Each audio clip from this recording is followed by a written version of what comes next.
की बऱ्याच मुलांचा एकच कन्सर्न असतो की सर डिजिटल मार्केटिंगमध्ये सर कुठं बाहेर फिरायचंय, डिजिटल मार्केटिंगमध्ये सर मी एखादा प्रोडक्ट घेतला दुसऱ्याला विकायचंय. तर डिजिटल मार्केटिंग ते नाहीये. जसं तुम्ही विचार करता की बाबा एक जो डिजिटल मार्केटिंग म्हणजे काय, तर एखाद्या कंपनीचा जो प्रोडक्ट आहे त्या प्रोडक्टचं प्रमोशन करणं, त्या प्रोडक्टला लीड आणून देणं म्हणजे डिजिटल मार्केटिंग. डिजिटल मार्केटिंग म्हणजे ना नेटवर्क मार्केटिंग आहे ना चेन मार्केटिंग आहे.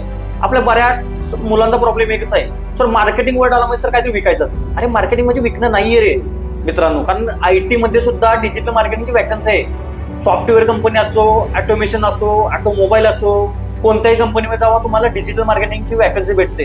त्याचबरोबर तुम्ही गुगलमध्ये सुद्धा चेक करा ना, गुगलमध्ये सुद्धा डिजिटल मार्केटिंगची वॅकन्सी आहे. म्हणजे काय, गुगल एक आयटी कंपनी नाहीये का? सांगण्याचा उद्देश तुम्हाला हाच आहे की बाबा बऱ्याच लोकांना मार्केटिंग वर्ड ऐकलं ना, बरेच लोक म्हणतात मार्केटिंग म्हणजे काय सर बाहेर जाऊन विकायचं. तर मार्केटिंग विकणं नाहीये. डिजिटल मार्केटिंग हे एक असं करिअर आहे की आयटी करिअर आहे. आणि बऱ्याच लोकांना हे पण माहित आहे एआय मुळे भरपूर साऱ्या लोकांचे जॉब गेलेत.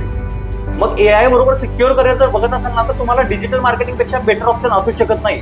आणि सगळ्यात महत्वाचं तेच आहे